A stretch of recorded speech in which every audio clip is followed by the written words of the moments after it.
नमस्कार दोस्तों, खबरों का सिलसिला शुरू करने से पहले आप वीडियो को लाइक और सब्सक्राइब कर दीजिए और कमेंट में बताइए कि आप ये वीडियो कहां से देख रहे हैं।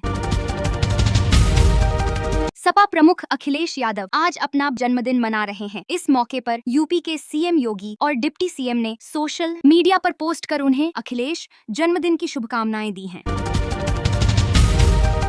यूपी के अधिकांश हिस्सों में जमकर बारिश हो रही है। मेरठ में गंगा का जलस्तर खतरे के निशान तक पहुंच जाने से कई गांव जलमग्न हो गए हैं। इसके अलावा नेपाल से छोड़े गए पानी से राप्ती नदी का जलस्तर भी तेजी से बढ़ने लगा है।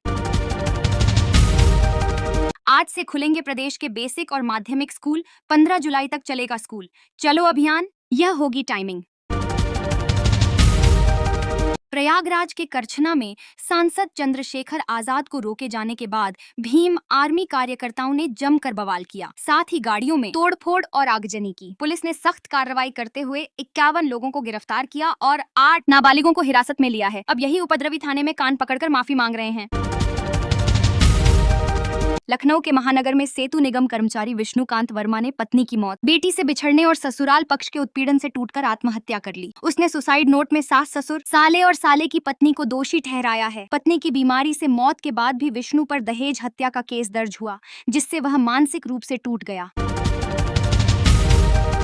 उत्तर प्रदेश में जातिगत तनाव और धार्मिक ध्रुवीकरण की कई घटनाएं सामने आई हैं। फूलपुर से एक नाबालिग दलित लड़की को केरल ले जाकर धर्मांतरण कराने और जिहादी बनाने का दावा किया गया है, जिसमें पुलिस ने 3 आरोपियों को गिरफ्तार किया है।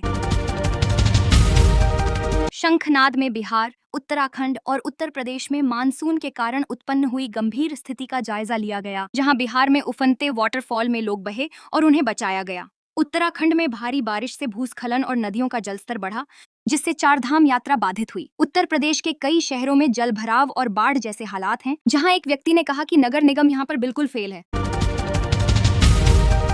उत्तर प्रदेश के मुजफ्फरनगर जनपद की फुगाना थाना पुलिस ने सोमवार को 15 लाख रुपए से ज्यादा की नकली नोट बरामद की। साथ ही पुलिस ने 2 आरोपियों को गिरफ्तार भी किया है।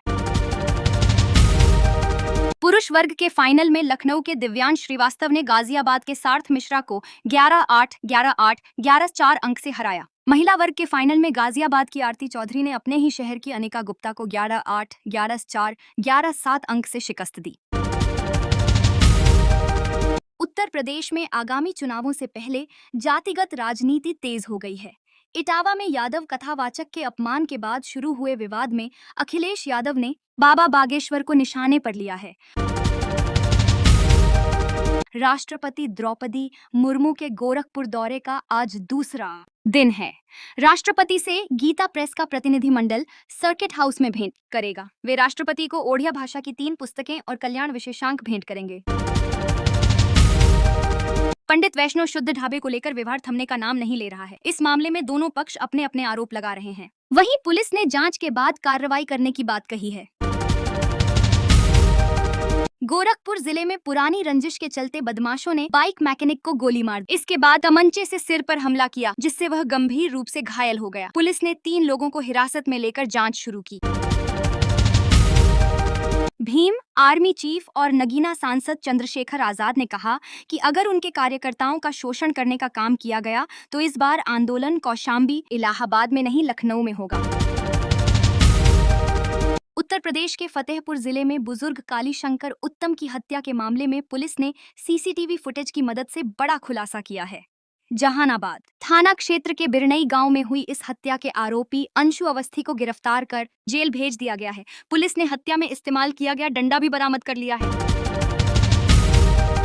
इलाहाबाद हाईकोर्ट ने पाकिस्तान जिंदाबाद नारे वाले फेसबुक पोस्ट साझा करने पर अंसार अहमद सिद्दीकी की जमानत याचिका खारिज कर दी। कोर्ट ने कहा कि देश विरोधी गतिविधियों के प्रति अदालतों की सहनशीलता से ऐसे मामले बढ़ रहे हैं। न्यायाधीश ने कहा कि आरोपी का कृत्य भारत की संप्रभुता के खिलाफ है। मुजफ्फरनगर में पानीपत खटीमा राजमार्ग पर रामपुर तिराहे के पास एक दर्दनाक हादसे में केदारनाथ जा रहे 5 युवकों की कार फ्लाईओवर से गिर गई, जिसमें 4 की मौत हो गई। 5 युवक गुजरात राज्य के गांधीनगर के रहने वाले हैं, जो केदारनाथ मंदिर के दर्शन करने के लिए निकले थे। लखनऊ में राज्य कर विभाग ने अपने खंडों का पुनर्गठन किया है। सहायक आयुक्त स्तर के 11 खंड समाप्त कर दिए गए हैं। अब केवल उपायुक्त स्तर के 364 खंड कार्य करेंगे। यह नई व्यवस्था मंगलवार से प्रभावी हो गई है। जीएसटी के बाद यह पहला पुनर्गठन है जिसका उद्देश्य खंडों के कार्यक्षेत्र की विसंगतियों को दूर करना है। प्रयागराज के करछना में हुई हिंसा मामले में पुलिस ने तेजी से कार्रवाई करते हुए कानून व्यवस्था को फिर से नियंत्रण में ले लिया है। डीसीपी यमुना पार के मुताबिक हमने पूरी घटना की निष्पक्ष जांच की है। जो लोग हिंसा में शामिल थे उन्हें बख्शा नहीं जाएगा, साथ ही किसी निर्दोष को परेशान भी नहीं किया जाएगा।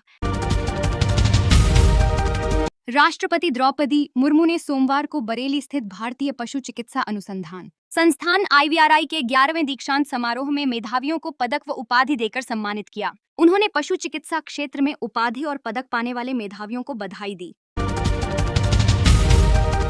यूपी में गंगा ही नहीं, अब गलियों तक में कूड़ा फेंकना दंडनीय अपराध होगा। ऐसा करने पर आपको 50,000 रुपए तक का जुर्माना देना पड़ सकता है। यह निर्देश नेशनल ग्रीन ट्रिब्यूनल NGT ने ओरिजिनल एप्लीकेशन OA पर सुनवाई के दौरान दिया है। NGT के आदेश के अनुपालन में उप्र प्रदूषण नियंत्रण बोर्ड UPPCB ने सख्ती का फरमान जारी किया है। UPPCB के अलावा नगर निगम, नगर पालिका और नगर पंचायत के अधिकारी जुर्माना लगाने की कार्रवाई कर सकेंगे।